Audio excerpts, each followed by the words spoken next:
Hello, my dear chess friends. This is Fidemaster Viktor Neustroyev, and today we are going to talk about double attack. I'm going to teach you how to find double attacks in your games, how to avoid them, how to, prevent double attack, and of course, how to create it yourself. Okay, so we are waiting for more people to join us. There is also homework from our previous webinar. So if you remember, I gave you these two positions where your task was to find, actually this and after this. So I wanted you to find how to play with white pieces here and how to play with black. Okay, so everything is working according to what I see. Yeah, thanks for your email. I got it. Okay, so while we are waiting for more people to join us, let me play a game on chess.com. Does anybody want to play a short blitz game? Me. I want to Okay, play. okay. Yes, I see. Okay. Um, yeah, let me challenge you. Please go to the live section.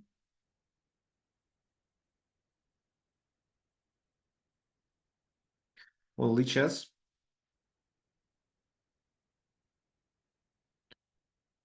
So play with a friend.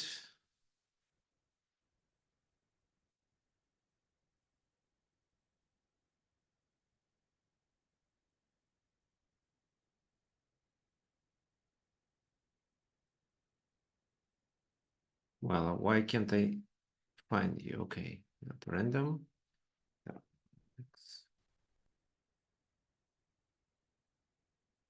Okay, thank you. Okay, I'm playing with white pieces. Okay.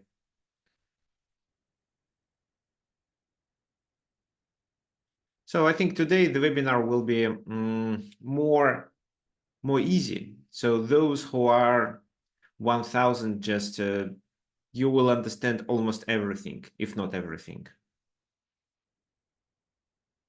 Okay, so it's dragon. Bishop e3, f3, queen d2.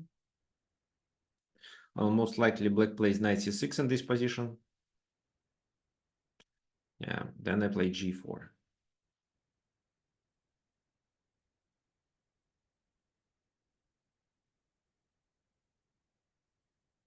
No, d5. No. You cannot play d5 here. Then I just chase your knight away. And the pawn becomes hanging.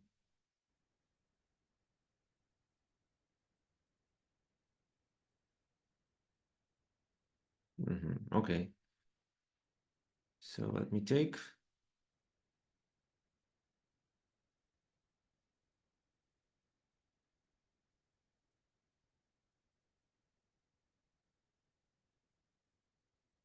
Well, yes, but then I take with my queen.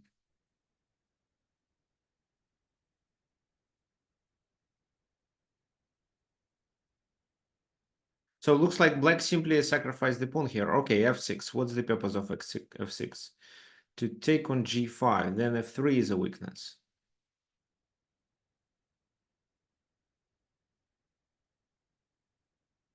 Maybe I can sacrifice the pawn on f3. Okay, so I can take here. Then which piece takes? Knight probably takes.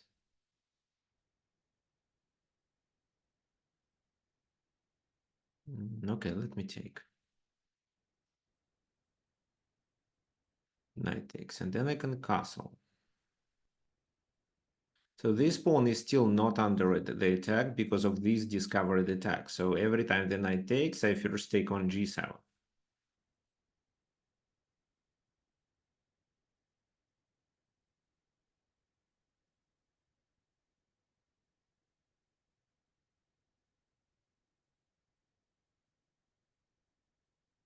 So let's decide what my plan here should be. Well, probably bishop c4 seems like a good move.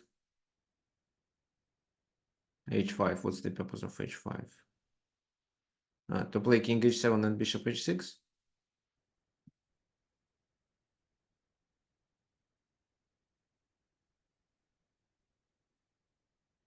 Bishop c4. Yeah, bishop c4.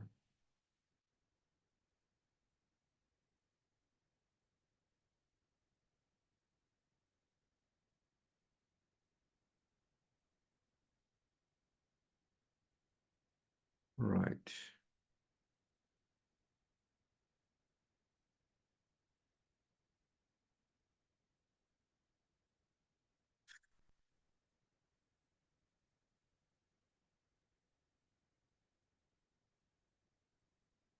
Then I want to play knight e4 move.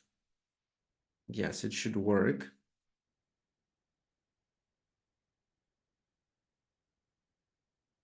Pawn takes e4. So I connected these pawns. Now f3 is no longer a weakness, and I don't need to care about the pawn on d5. And for this, I prepared bishop e3, of course. So it's not a big issue. Okay, but this is a blunder. I take here.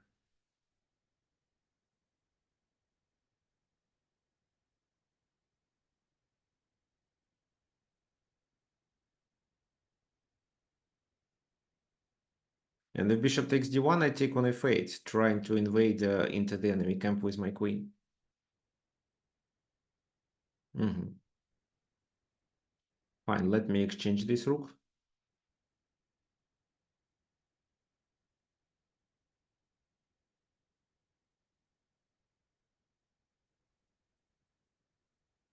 Queen goes there. What's the purpose? Seems there is no purpose. Okay, let me take. And then I use my rook again. Okay, so people are joining and we are about to start.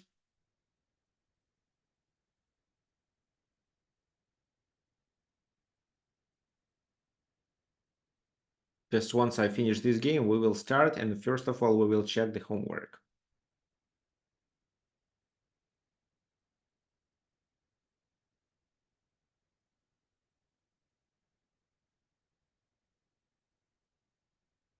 Well, no, this is just a queen blunder. So I just take it. Is there a better move? Let's just take. I don't care. Well, it should be over. Rook f7. And I'm preparing a mating net. So here, for example, queen here. Well, I don't think that it does make sense to continue playing to a checkmate. So, well, some may even consider it to be disrespectful. So, well, what do you think? If FIDE master won't defeat you with extra queen, of course he will. Because last time you did have a chance to do a stalemate, but this time there are a lot of pieces on the board. So after king h6, it's just queen f4 and queen g5. Okay, fine. Okay, so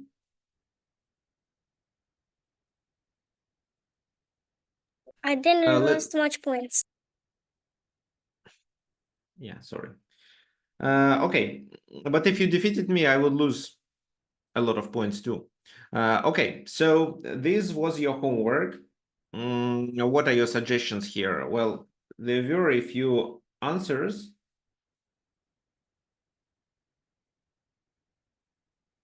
One was rook e5, suggested by Paul, if I'm not mistaken, because Paul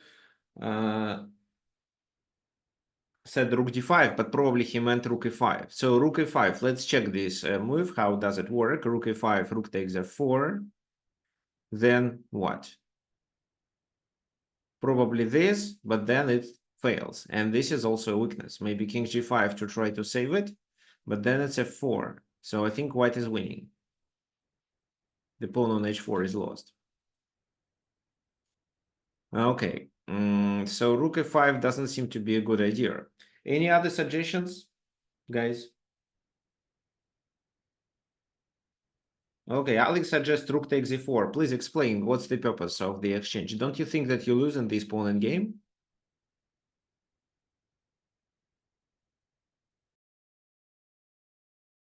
No, Okay, but why no? So rook a4, d takes a4. What then?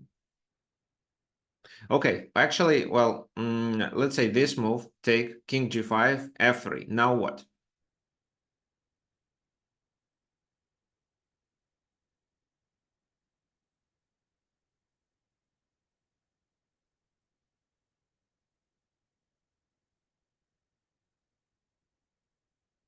Okay, b5. Well, no, b5, b5 before, and they fix your pawn structure.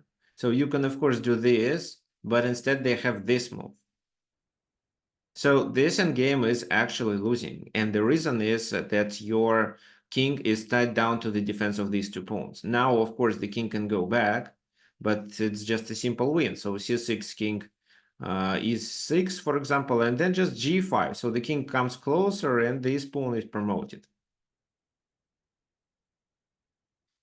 B6, b3, c5 still doesn't make sense because they play this, and then a5. And after before c4, forcing black into Zugzwang, the king moves away and the h4 pawn is captured. So again, here black loses. The only way to not lose the game was to play a5, keeping the flexibility of the pawns. So then what? For example, c4, b5.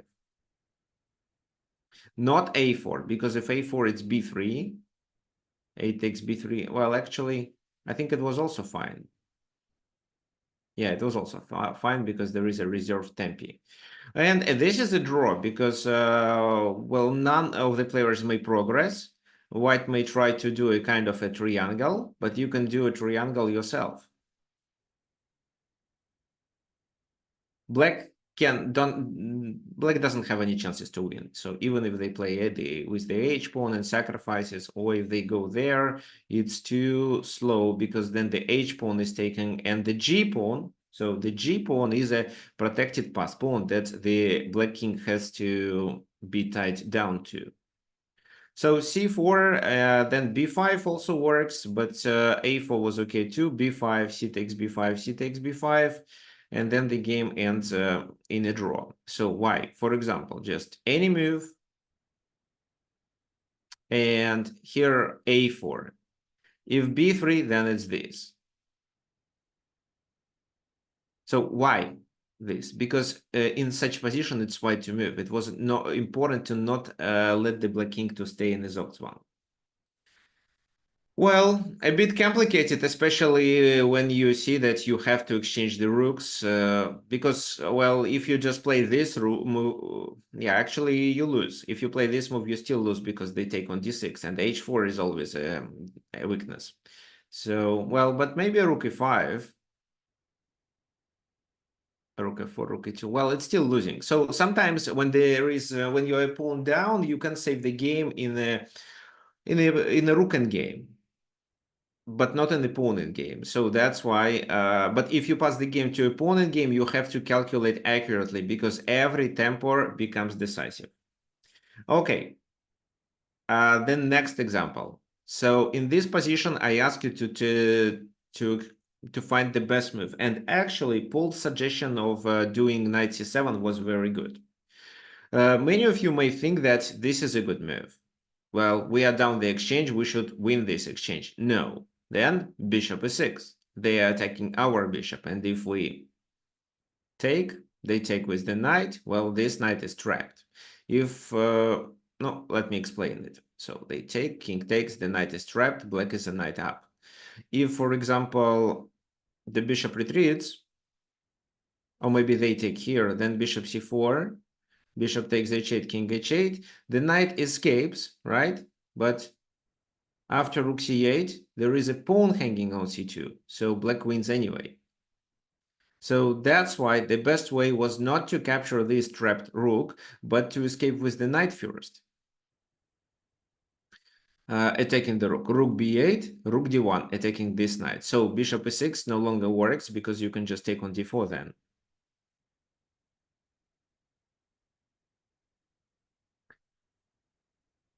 b5 was played in the game, and the knight retreats and gains a tempo because knight e7 is a checkmating threat. Rook b7 defending it. Well, you cannot do this because then the knight takes. So rook d4, they take, and what would you play in this position? There are a lot of good moves, actually, but there is one move then better than the others. So what would you play?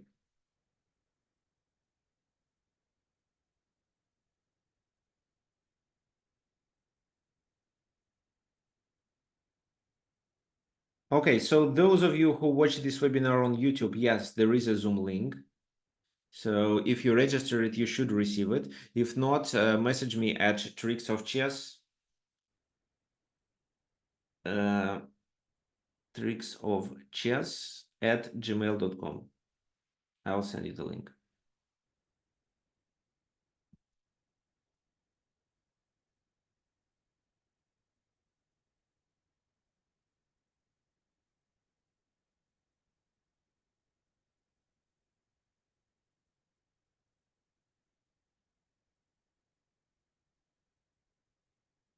So what are your suggestions, guys? I'm looking at the chat. So e5, right, it's e5, having in mind the idea of the back rank mate. So for example, if they take, it's knight f6, or knight e7 actually, takes, and this is a checkmate. Well, knight e7 would work too, but it would be a little longer.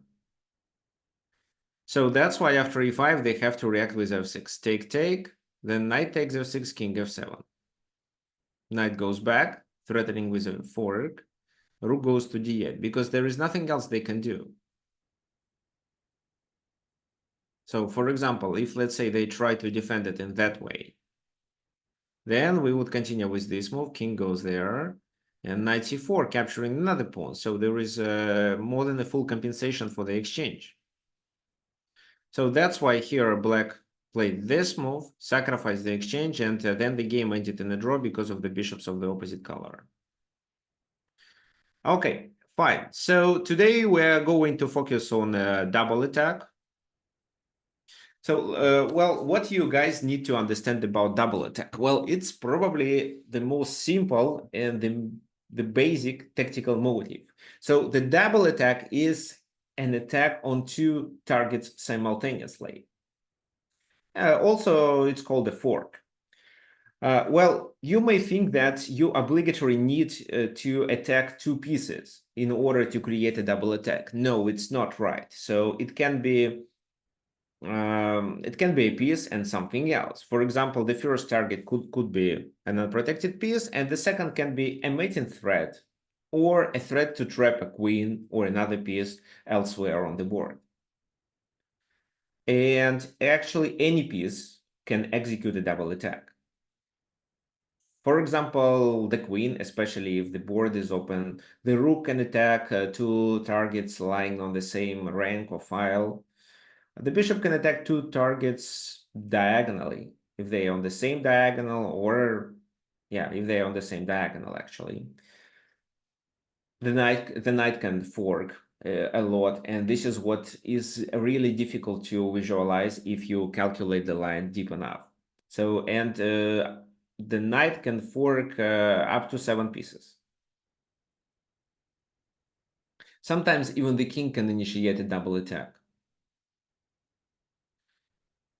Okay, so double attack is easy, but it's hard to visualize it if you have to calculate a long line and double attack comes in the end. So how to create it? Well, first of all, you guys need to take a look at the enemy pieces that are not protected or not protected enough. For example, the piece is protected, but you already attacking it. And if you attack it for the same time, for the second time, it will be hanging. So look at these pieces and think of how you can attack them with your other piece and how you can attack something else on the other side of the board. This is how you will initiate a double attack. But okay, so let's come to this concrete position. It was Yuri Averberg playing this game. What would you play here for white? Which hanging pieces you might detect in this position?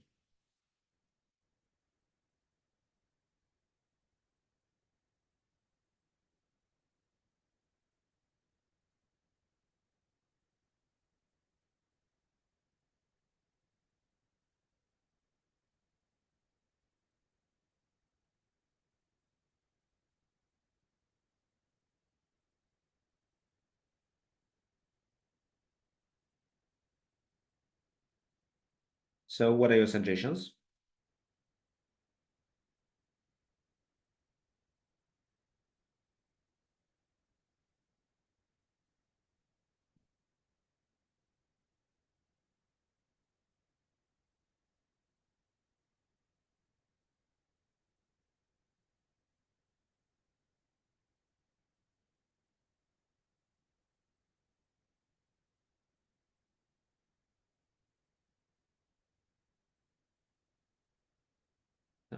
I'm looking for your moves. So rook capture the knight. Okay, so rook takes d5. Okay, please explain.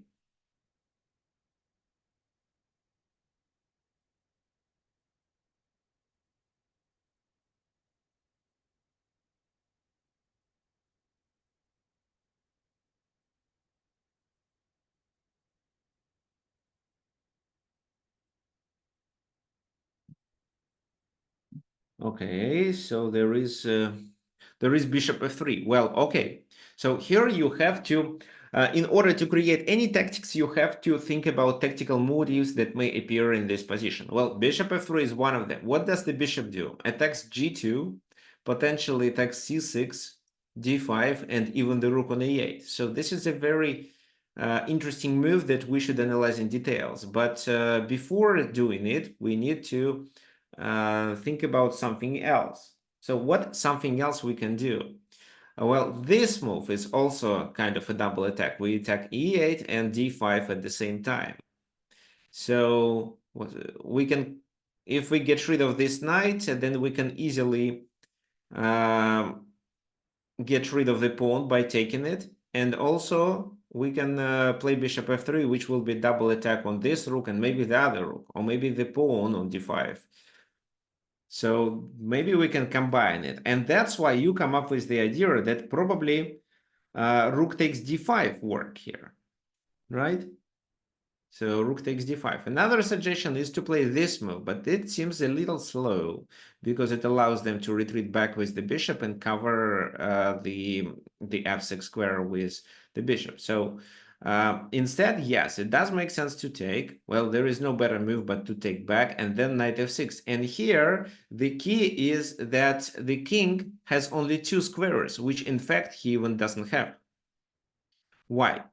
Okay, so we want the king to go there, after which we can fork by taking on d5, and we will be attacking this king and bishop simultaneously, and that will compensate the loss of the exchange. Even that would provide us with more advantage.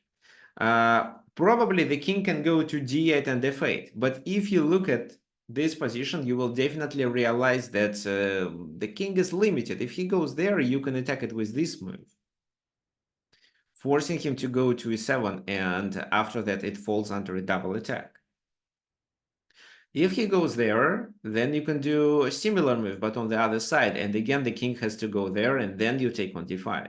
So this is what happened in the game, and after knight takes b4, white obtained decisive advantage.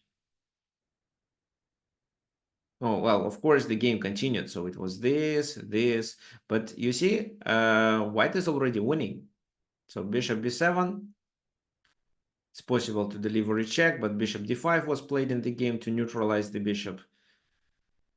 Rook c8 attacking here, but check first. Then if the king goes there, it's a fork. So the king goes there, it's a fork anyway. And if the king goes here, it falls under a discovered attack.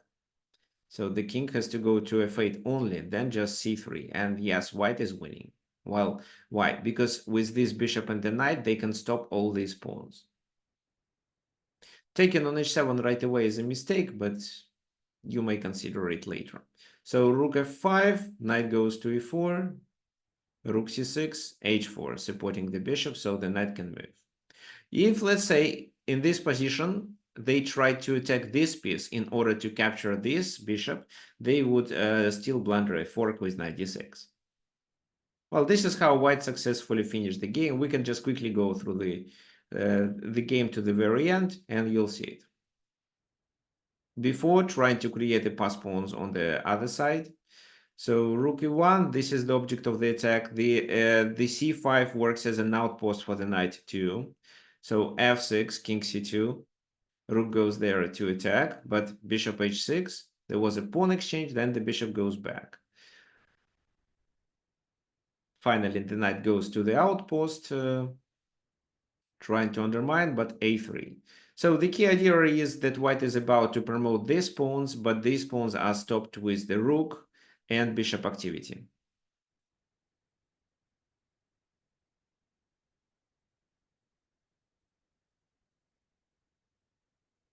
So king e6, and now b6.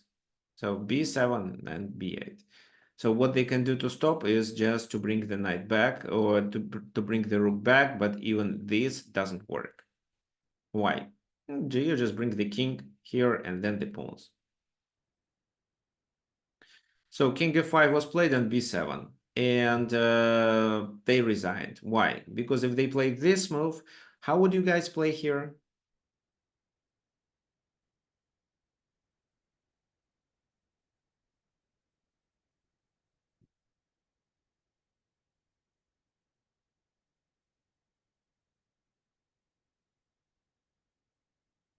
So waiting for your suggestions.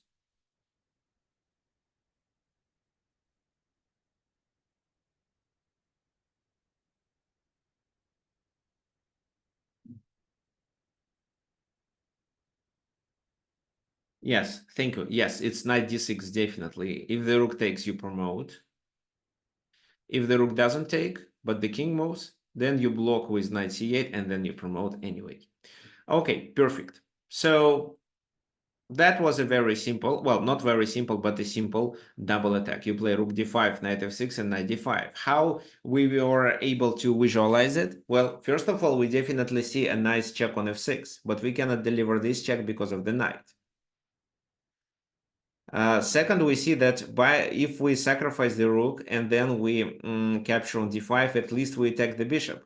Is there a way to attack something else? Yes, it probably can be the king, but our task is to find how to chase the king to the e7 square to fall under the attack, which is not a big problem for us because we can use our dark squared bishop.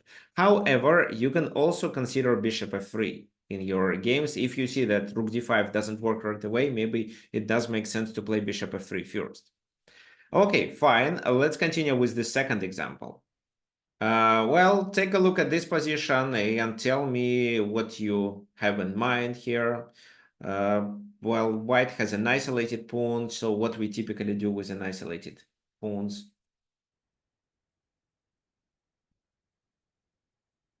How do we attack it?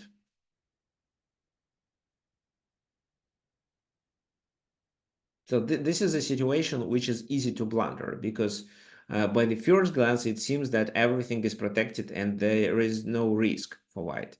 I would say white is trying to defend the position, so they are definitely worse. And even if there was no tactical strike, maybe slowly, but white would lose the game. Okay, so what your suggestions are here? I'm. Mhm.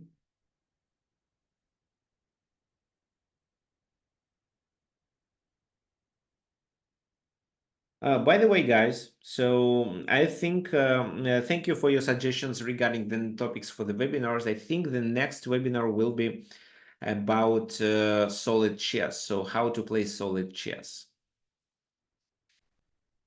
Okay, thank you, Paul. It would be great if you could send it as a private message. Alex, same to you. So please send your answers as a private messages in Zoom. Okay, fine. So, well, what we typically do with isolated pawns, we blockade them, so we block them, and then we undermine it. If you, for example, decide to undermine it right away, it won't work. Well, why? Because of several reasons. So first of all, they may take, you take, they take, and it doesn't hang because there is a queen protecting it. Maybe you first deliver this nice check, but then king h2, and still you have your rook hanging, so you have no time to capture the knight. But if you do this, then the knight is protected. So that's why undermining right away doesn't work. Also, you cannot undermine because they can push d5. So if you want to undermine, you need to have something on d5 to block the pawn manually. But you can take on d4 directly, and you're about to get rid of a pin by taking the queen or the knight. So that's why they have to take on d4. You take rook takes, rook, and then it's queen e1, king h2, and queen e5, taking advantage of the pin. Oh, taking advantage of the fork and the fact that the king is on h2. This is what white missed. It was actually famous famous Soviet master Radmir Khalmov who blundered it. So it's easy to blunder such things when a double attack is not played in the very beginning, but in the end of 3, 4, 5 moves combination. Okay, perfect. So how to play here? The game continued with queen g3. Queen takes d4, black is a pawn up, and the rest is devoted to the technique of how to realize this advantage. So queen b8, king g7, queen a7, and this is where, guys, I want you to make a choice. The queen double attacks these two pawns. What do you think, which of them to capture and why?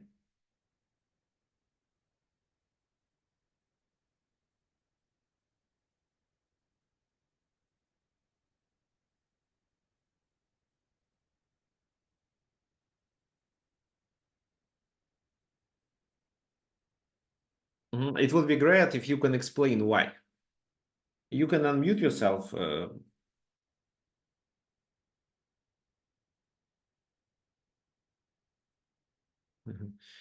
Okay, guys. Well, thank you for your answers, of course, but well, you should explain why you think that the f2 pawn should be captured, and or why you think that the b2 pawn should be captured right away.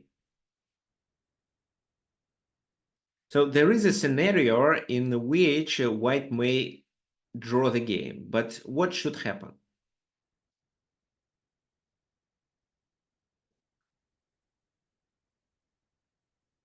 Well, of course, the drawing scenario happens here in case if there is a perpetual check. So if white can deliver perpetual check to the king, or in case if, for example, we have 2 versus 3 on that side. On one side. If we play on the two sides, then black is likely to win. So that's why here, if you take on b2, you get a symmetric pawn structure, right? And it's hard for you to get this as a passed pawn. If you take on f2, you let them create a passed pawn here, but at the same time, you have a clear way to promote the e pawn. So yes, that's right. So doing queen f2 is better. Then b4 e5, queen c7, attacking this and also keeping an eye on this, but queen d4. Yeah, so the idea is to go to imbalanced structure. So here the king can be covered with the f6 pawn. It is important. So a4 was played, e4. The best move, well, white played queen e4 in this position, but the best move is definitely a5.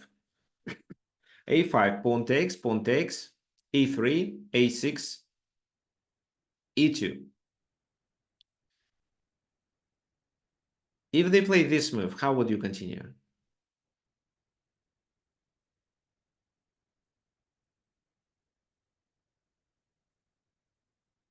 So they try to stop it.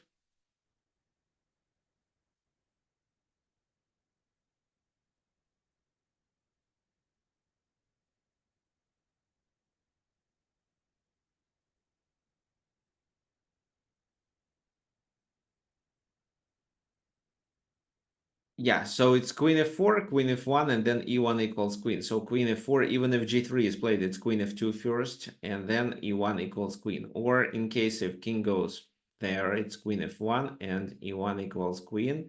So black promoted much faster. So queen e7 doesn't work, but But queen g3 may work because they are covering the king as well as threatening to cover this queen in square. What would you play then? What's your opinion? If you want to succeed, if you want to get the pawn promoted. With your queen, you already stopped the a6 pawn. Oh, queen a1 is a very nice idea, but I'm not sure if it works. So queen a1, a7. Well, probably you have to take, because if you promote, then they take and they promote too. So you should take it. Ah, but then they deliver a check and take your pawn, so it's a draw. No, queen a1 doesn't work.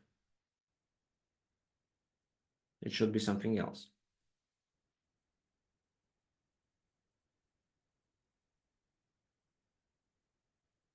f5. Brian, what's the purpose of f5? To play f4? But don't you think that with this move you weaken your king, so some queen c7 ideas can be played? I'm not sure that... well, a7, let's say. Again, queen a7, it's queen e5. So because a7 is a threat, which means that the a pawn will be exchanged for the e pawn, some prophylaxis should be played first. What do you think? Which kind of prophylaxis I'm talking about? f6. Yes, exactly. It's f6 covering this square. So, for example, queen c7, king h6. And after this check, it's fine to play g5. So queen e1, and in this position, just queen d6 check, the king goes away, and we take.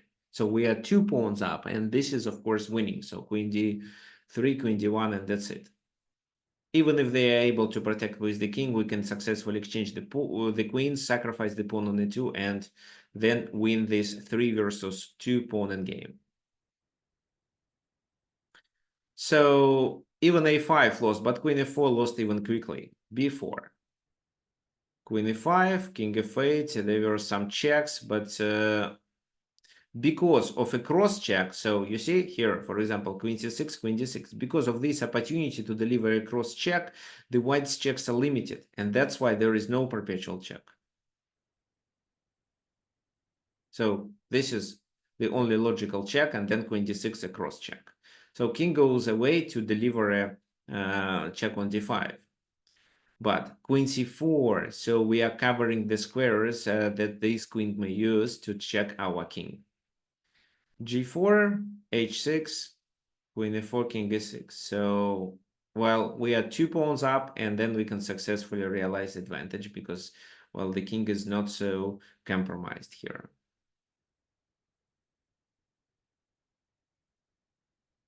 There were some repetition, and finally queen d3, queen c1, b5. Again, queen c6 check, queen d6.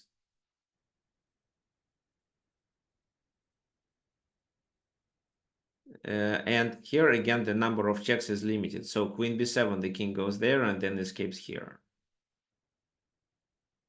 h4, b3, king g3, and then queen d3 check was played. And after king f4, it was queen d6, and white resigned. So why after b3 he has to move the king? Can't he instead move the pawn? Well, if that happens, g takes h5, g takes h5, it's possible to play this and take it just. So king g1. Well, you can either take right away, or you can first do this move, threatening with queen d1, b1. Because if h6, this is what you're gonna do. And the king can always get hidden. It can even go to e3 if needed. Okay, fine. So the key was to identify that there is a double attack by the end of the combination. How did we find that there is a double attack? So we did notice this check, and we did realize that the only square for the king is h2. And then what else our queen can do to that king on h2? Definitely deliver a check from e5. But if there is a piece on e5, if there was a piece on d4, I mean. So if there is a pawn on d4, such a check is impossible. But with a piece on d4, the queen e5 move would make a fork.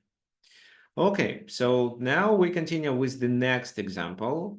So Viktor Kachnoi was playing with white pieces. What would you do in this position? How to create a double attack?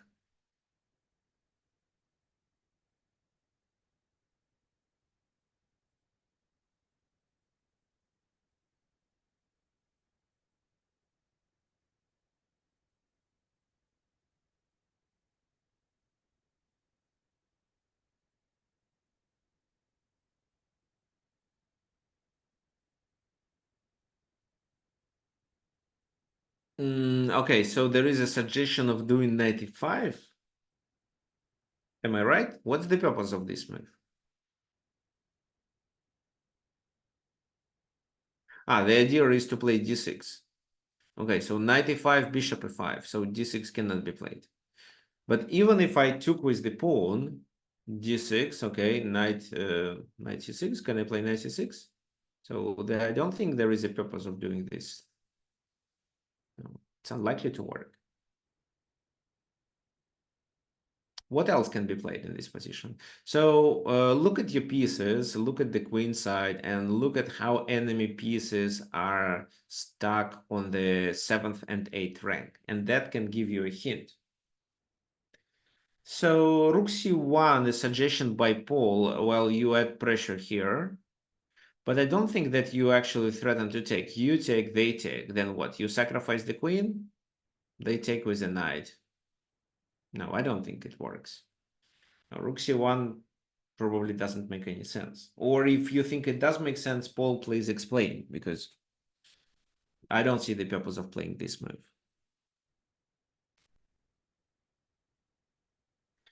Okay, so knight b6, knight c4. Well, this is interesting because you're attacking d6. Okay, rook g1. Again, rook g1 is nice if you mean this, but there are two knights covering g6.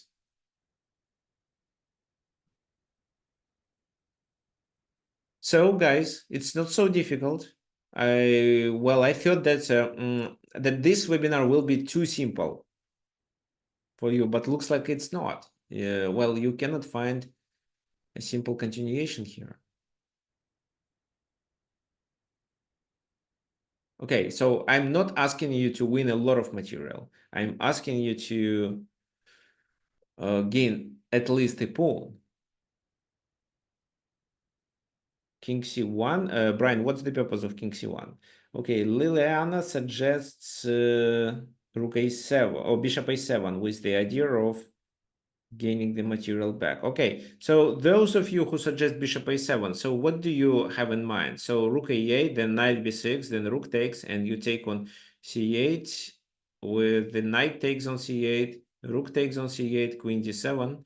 So looks like you just sacrifice the bishop and then you gain the bishop. And you also exchanged what? You also exchanged the knight.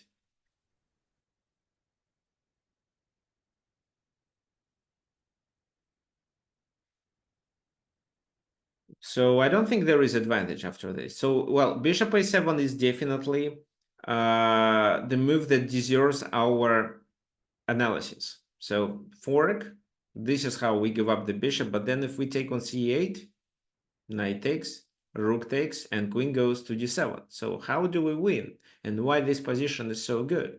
Well, because this rook is trapped.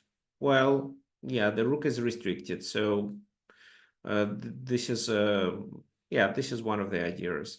But is this enough? Unlikely, because these pieces also cannot enter the black's camp. And here, just sooner or later, b6 or b5. Well, and we should just find something of how to deal with en passant move. Or maybe we actually play queen b5 in this position, because if you decide to create a discovered attack with something like knight e5, you can get this move. But I think that queen b5 is risky. At least queen d7 is enough.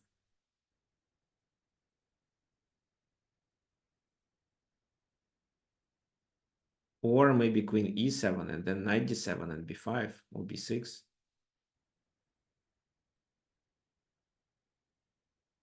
Well, I don't know, but of course white is better, but not really much. So let's go back.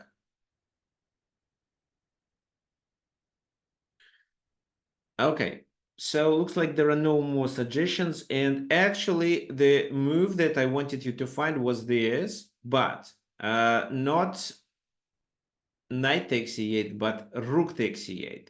What's the purpose? The purpose of this move is to deliver another fork. Now this knight on c8 delivers a fork. And so if, for example, black decides to protect the pawn on d6, they lose the rook for free, after which the knight escapes with the same maneuver. That's why they should move the rook, and this is how they lose a pawn and you gain the exchange back. So sacrificing the rook on c8 with the idea of gaining a pawn and some material back was the key.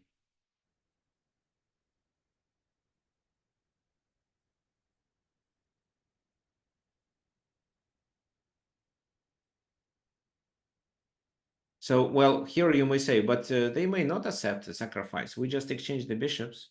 What's the purpose? Well, guys, but which move do we play? The queen is under attack. Is it queen b5? So after queen b5, we can at least play rook d8 and grab this pawn for free, threatening with a discovered attack. Again, this doesn't make sense because of rook f2, but this move is, for example, very nice. They have to take on c8 and give up the queen. The queen is simply trapped. So that's why they have to take and fall under another fork. Now the rook escapes and knight d6. So the queen moves. Knight takes f7. Here black decided to gain the tempo with rook c8, and this is the position that I would like to play against you. So you are a pawn up, and let's see if you can take advantage of this, if you can capitalize your extra pawn. Actually, your position is completely winning. You have a pawn on d5, it's a passed pawn. Just try to consolidate your pieces, come up with a winning plan, and not blunder anything. So who wants to play? We are going to chess.com.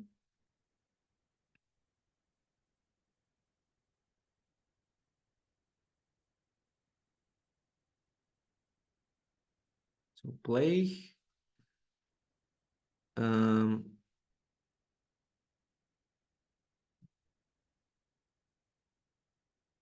So okay, that's right. Here, 15 plus 10. Here we choose fin.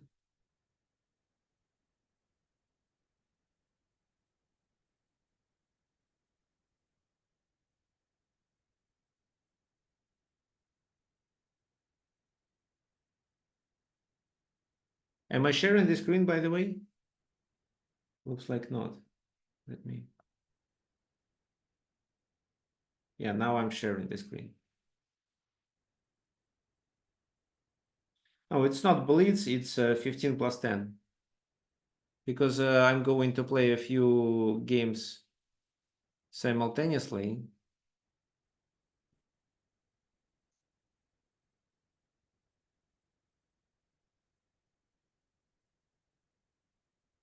Okay, so invite link for those of you who wants to play. You can click it. It's in the chat. You can click on it, and I challenge Joanna. So let me see if everything is correct. Yes, it is.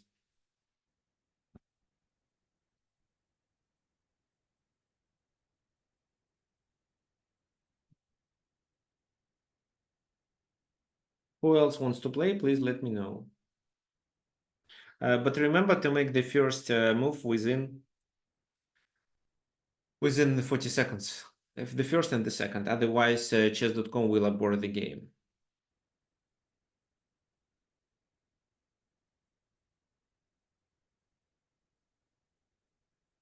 So who else wants to play? Queen a2. Okay, fine. Queen takes f7.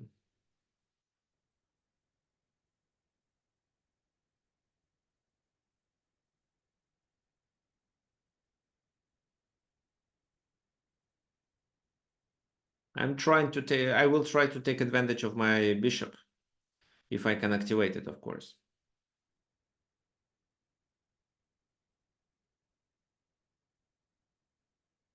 Anybody else wants to play?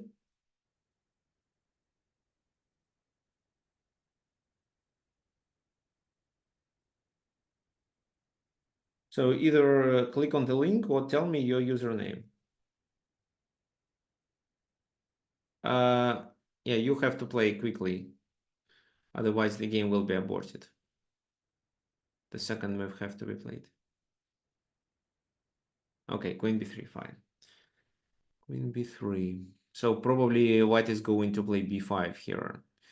Well, what I should do, I think I should activate my pieces. So I'm going to play knight d7 because it looks like the knight cannot go anywhere else.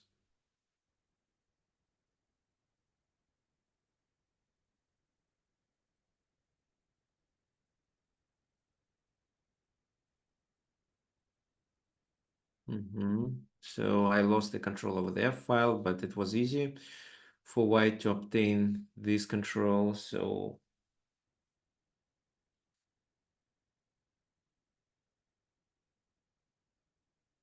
queen e7.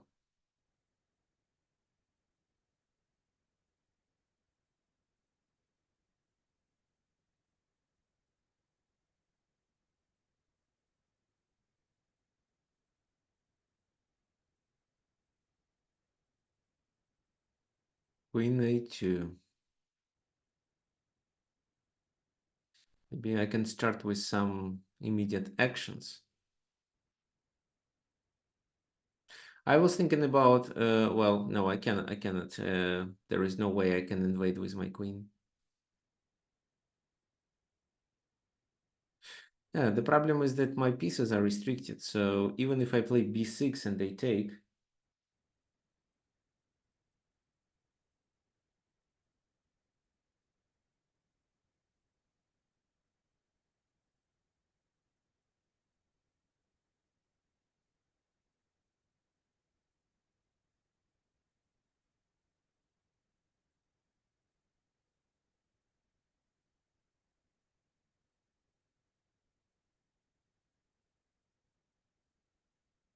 oh, b6, b5, well,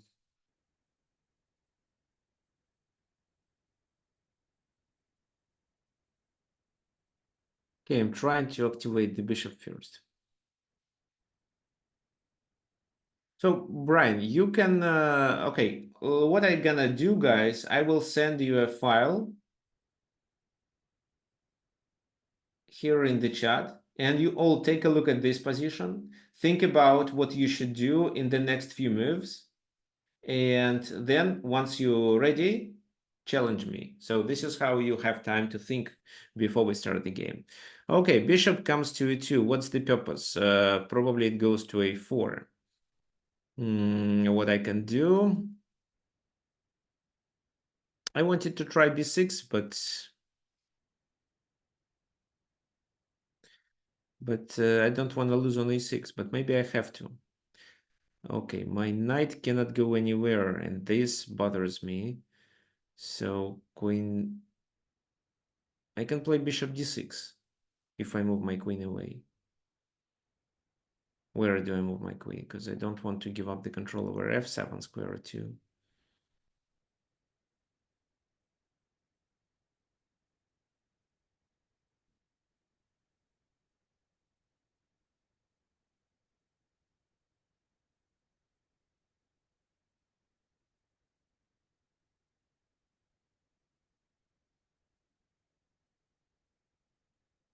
Okay, I want to try this move actually.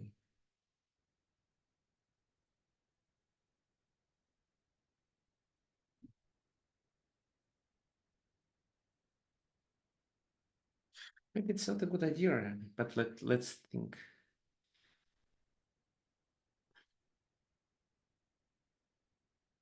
So blockade, but the queen, well, yeah, this is the move I actually was expecting, and I think it's completely fine for me. Okay. Another game, fine.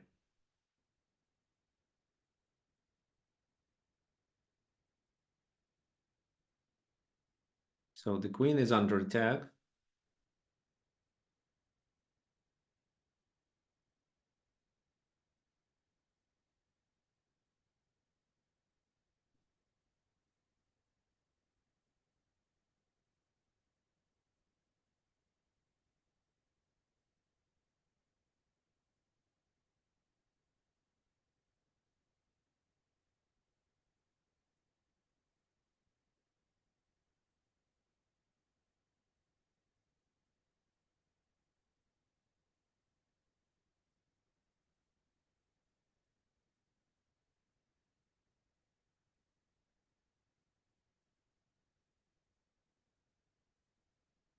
Okay, you have to play the move, otherwise the game is aborted. Okay, unfortunately it is.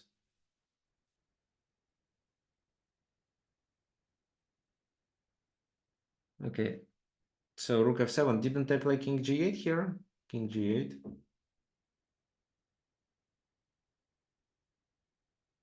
Because it seems that the rook has to move away, back to f1, right? And this is what I was expecting. And now I wanted to play, well, I wanted to play this move.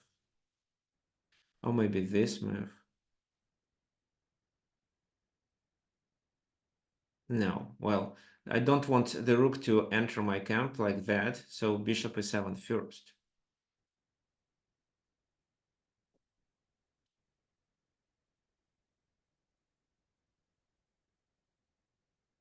Maybe it wasn't a good idea, but anyway. Oh, I can also try to do queen c3, well, like that. Okay, so b5, I was expecting b5.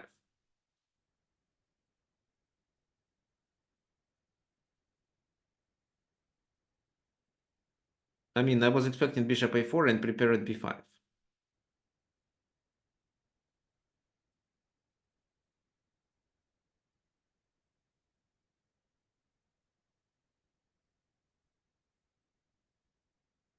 Again, so anyone else who wants to play, this is the link.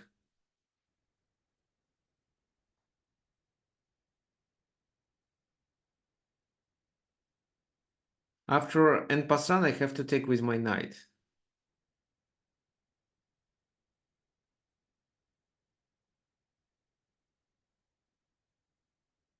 It seems, yeah, yes, exactly. Okay.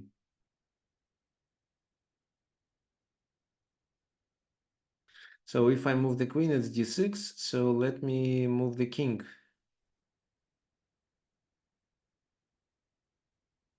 To stop it. I make the e5 pawn vulnerable too. I understand it. But it's hard to maneuver in this position.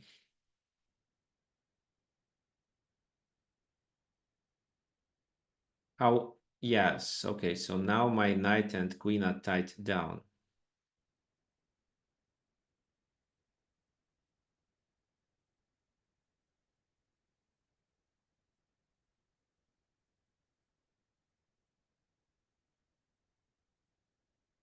Okay, so let's decide how to play.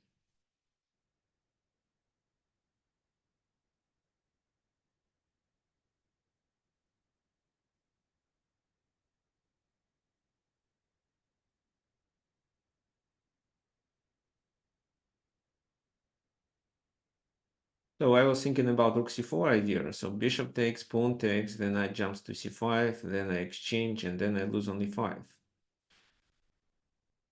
That it doesn't look good.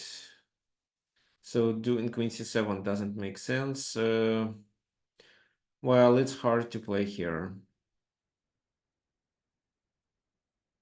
So queen b8 and bishop d6 then.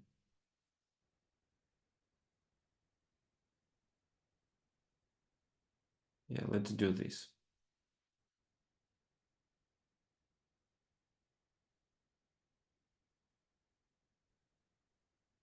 So, well, I would love to get my my bishop on my knight on d6, but it's impossible. So that's why I have to play uh, with my bishop to d6. So the knight doesn't come there.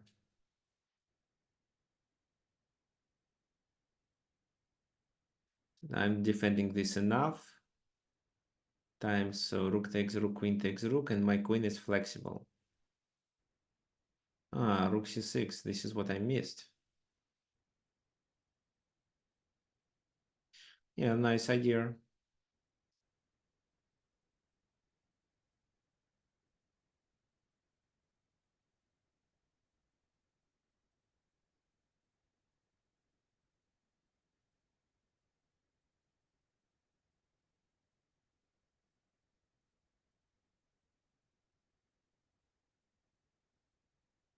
Mhm.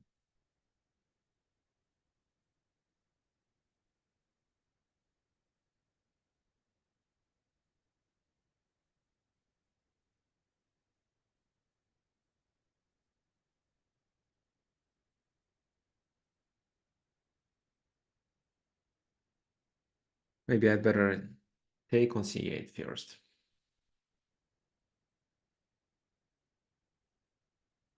Okay, so this. I have to move the knight. Then the position becomes more open, so I don't want it. If I just play something else, like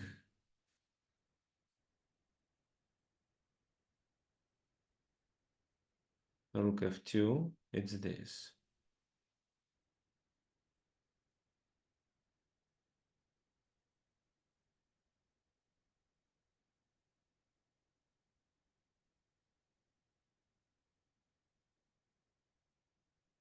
Okay, looks like if I want to play for a counterplay, I have to activate my rook.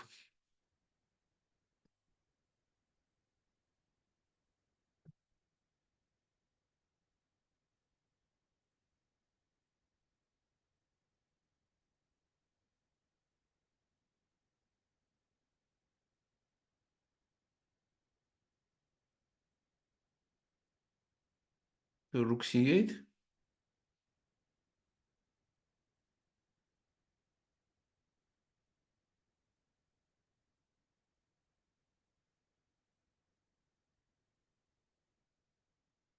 Okay, let me pin the knight. I'm not sure if I can invade, but I have some ideas here.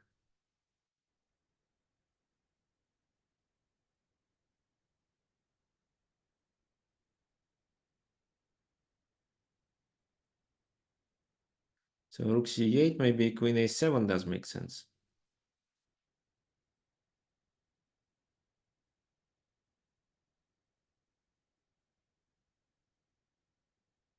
Well, there is also a very nice move bishop before, but bishop before, queen takes c8, queen e7.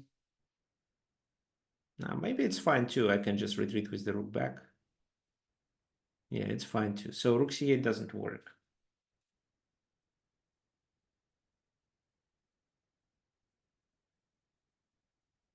And rook a6. Well, rook a6 works.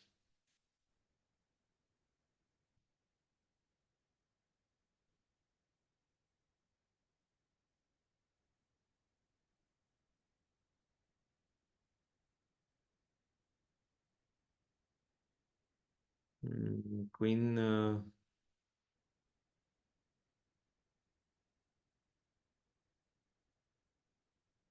here. This is a kind of a threat.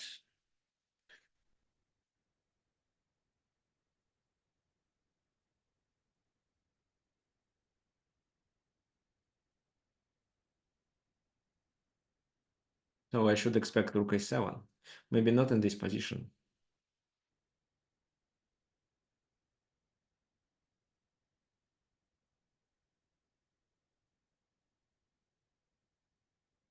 Oh,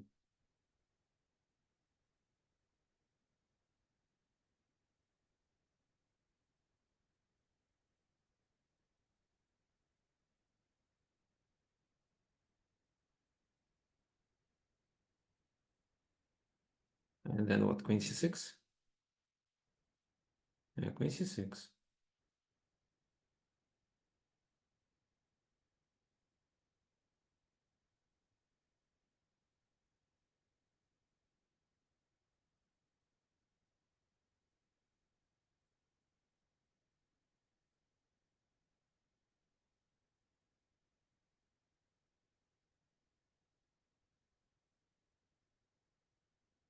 So I take pawn takes, then my knight is under attack.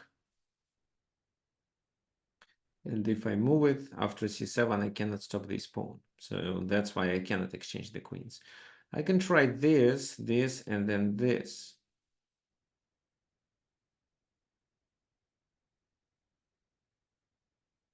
But I can lose it. So it's better for me to keep the queen. And it seems that I have to retreat to e7 only.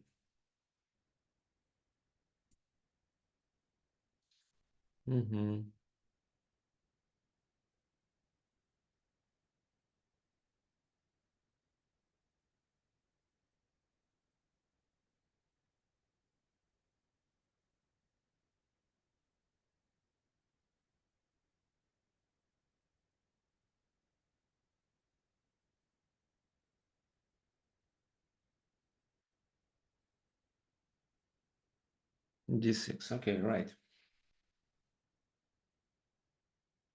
So where do I move my queen? To e8 or d8?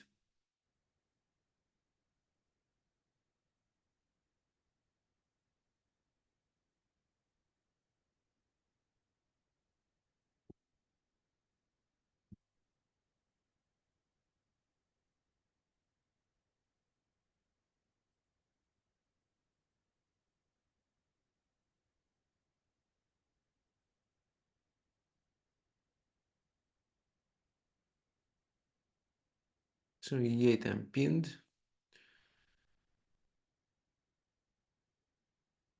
And if I play d8, bishop e6.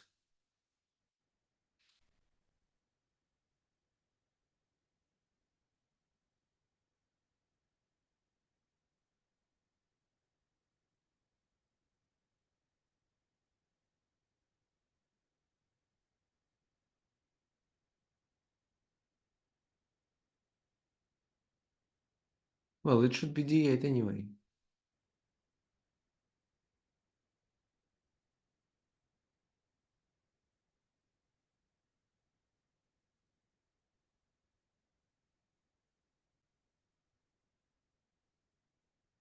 Queen c7 can be played.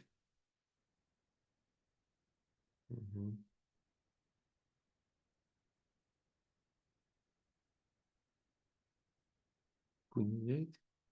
Well, maybe rook d8 was a better move here. I want to keep my pieces active.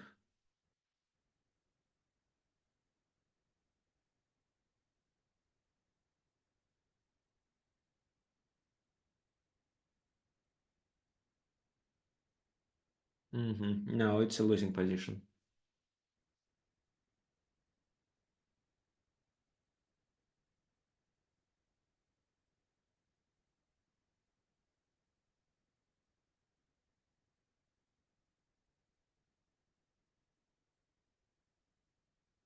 Okay, anyway, what can I do? King h8.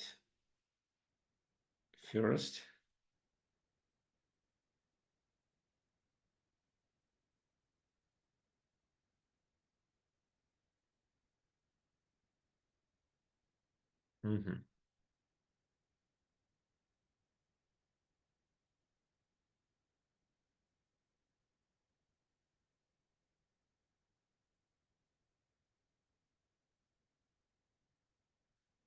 So rook f8.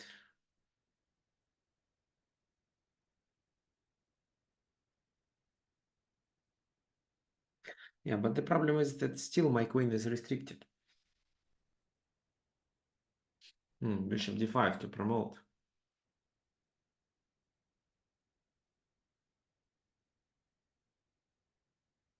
Yeah, there is not much I can do.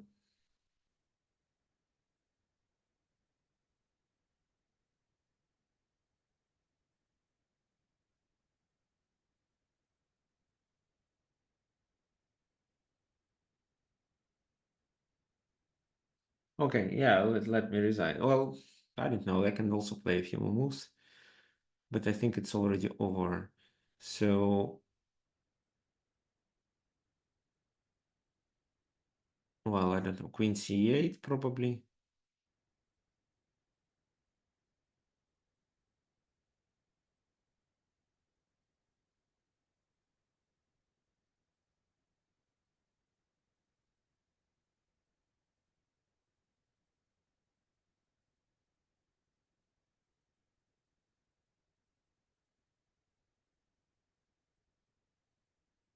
King on c7.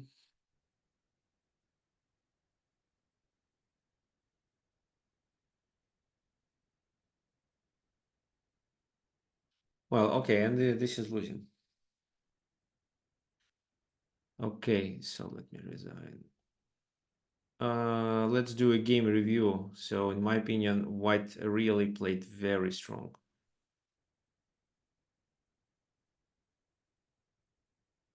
Inaccuracy, queen e2. And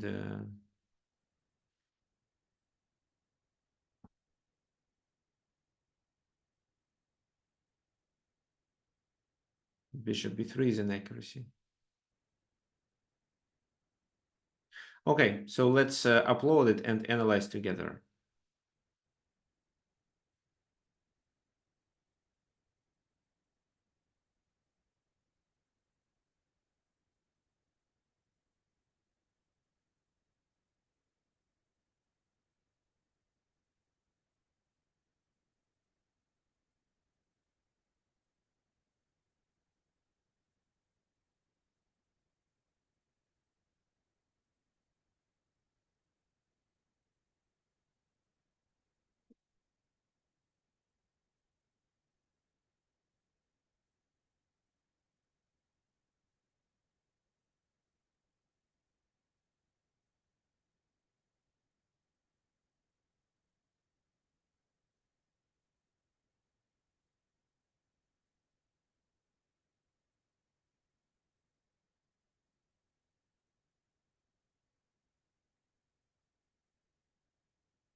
Okay, so I'm sharing.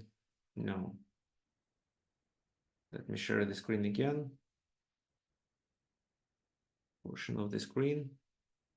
Share. And let's go to the top with the webinars. So, okay, so queen a2, maybe not the best move, but let's see. Then, of course, I have to take. So that's why, guys, if you have time to think, you will definitely find the first move. Well, it's, for example, can be a queen move. And, well, knight c5 was played in the game originally. But queen e2 should be fine too. Queen f7 and queen b3. Well, I played this. It's not a mistake, but bishop f8 is still okay. This is fine. This is not a problem at all because after king g8, the rook has to go back. Then this, bishop is7, so bishop a4, and this is where I made a mistake. So it seems that maybe just back to f8 was possible. But b5, I don't believe that b5 is a mistake. Bishop b3, which is an accuracy. It was better to take. Then knight takes b6. So not the queen, because if queen takes b6, it's d6.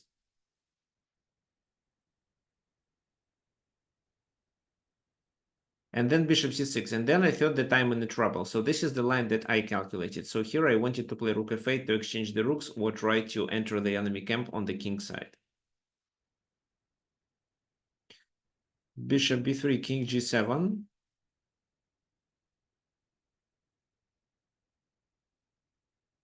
So maybe king h8 was a better move. So it's not a mistake. Rook c1, and maybe bishop d6 is a mistake because I simply missed rook c6.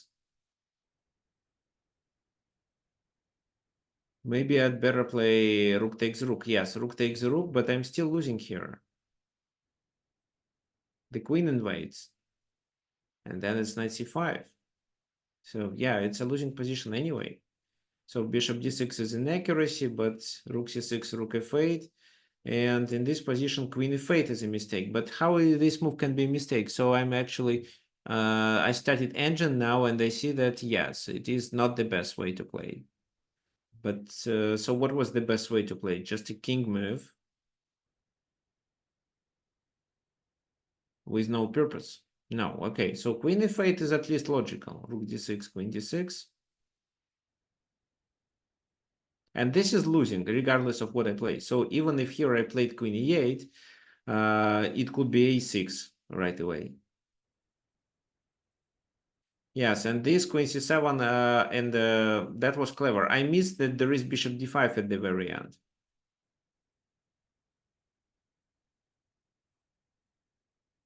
Oh, and this is just completely losing position. Moreover, I actually expected this, then pawn takes, rook takes, bishop takes, so they're about to promote. So this move, but after bishop b7, they promote anyway. This is what I expected. And this is where I wanted originally to resign, but queen f8 and d takes c7, so white promotes. So in my opinion, white plays too strong. What do you think? Especially considering that... Okay, let me share the screen once again.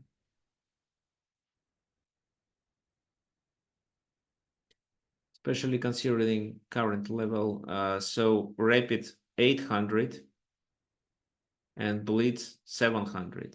So how is it possible to play so well having such low ratings? It's a bit suspicious. Okay, but let's talk about the webinar.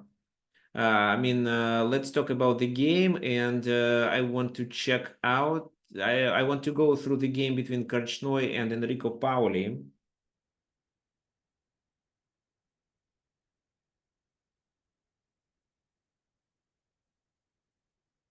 So here I think white played the most logical move, knight c5, attacking the queen and blocking this attack. So there is no way to exploit this pin. b6 will be never played, so queen f7.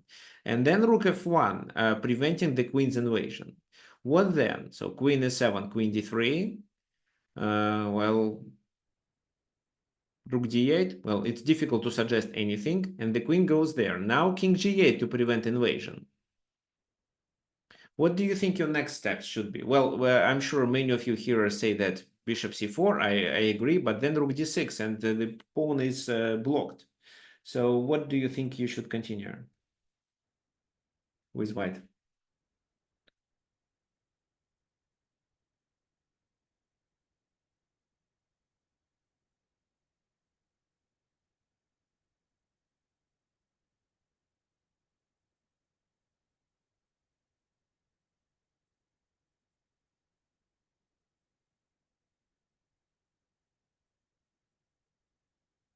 What is the winning plan? Who knows?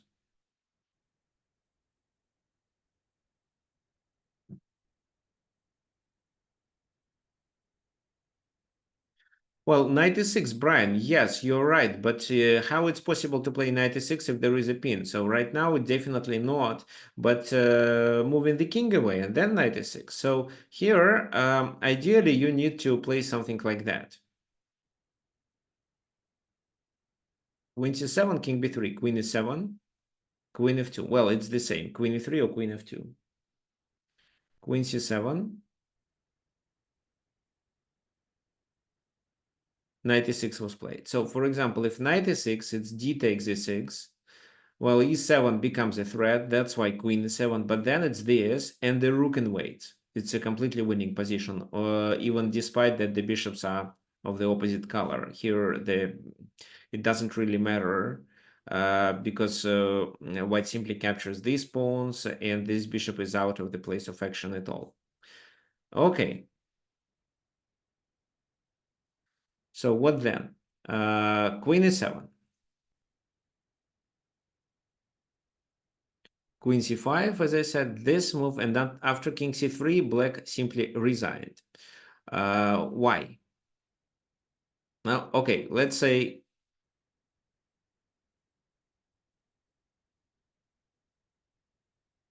For example, I don't know, let's say knight h7 is played. How would you continue this time?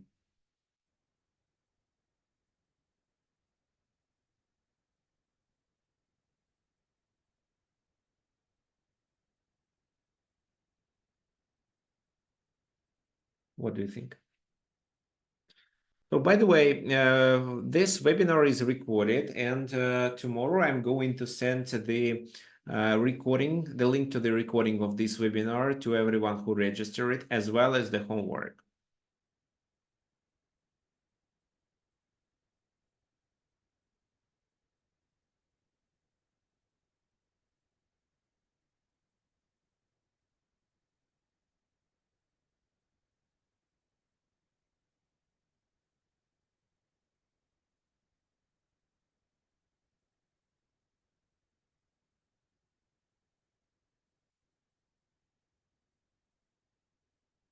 Okay, so the plan is to play queen c7 here, exchange the queens.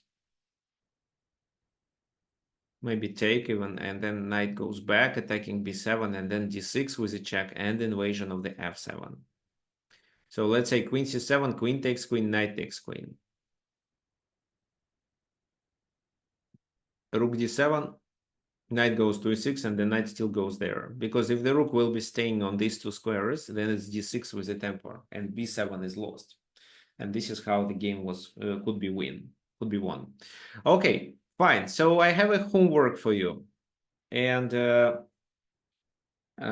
if you want to support my webinars, there is a link that there is a link that you can click on to donate. I'm going to paste it in the chat. So it's really easy. Click this button, donate. Then you can enter the amount that you would like to donate, and then you click PayPal. After that, the money will be automatically, no, you have to enter your PayPal account, and after that, the money will be automatically delivered to my account. So if you enjoy our webinars, if you want to support them, if you want me to prepare a better content, then that would definitely help me. Okay. Fine. So what else? Let's now talk about the homework.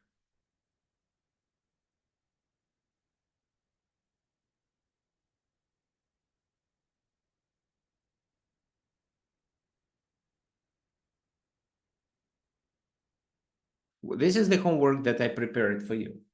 So there are two positions where your task is to find a double attacking tactical idea. Well, they are not easy and not hard, so they are average. I'm sure every participant of our today's webinar can find it. So the first position is a little complicated. Well, it's white to move, and your task is to find the best way. So here you actually win either the material, maybe you can checkmate too. And on the second one, I think it's easier. Here with black pieces, your task is just to gain the material. That's all. I'm going to send this homework to you here, as well as tomorrow, together with a recording. And so all answers and all suggestions can be sent to tricksofchess@gmail.com. So the email is here. Wait a sec, my camera is not working. Okay, now it is. So I'm going to sum everything up. So some that I was telling about today. So just, okay, share. So today we were working on double attacks. And what I want you to remember from the webinar, at least, is that the double attack is not only the attack of two hanging pieces. It can be an attack of a piece and, for example, a threat on the other side of the board.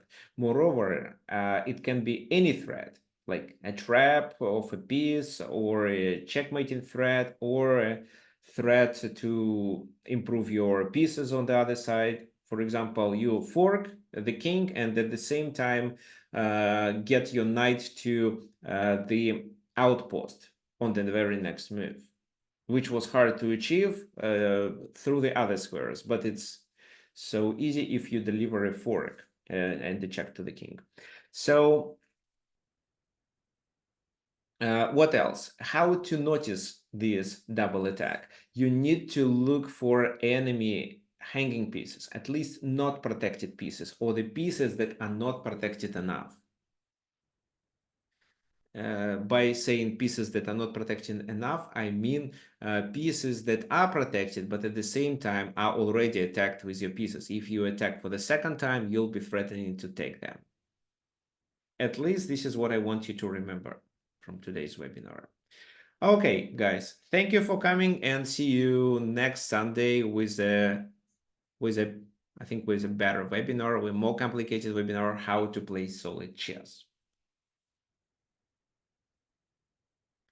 Okay, bye-bye.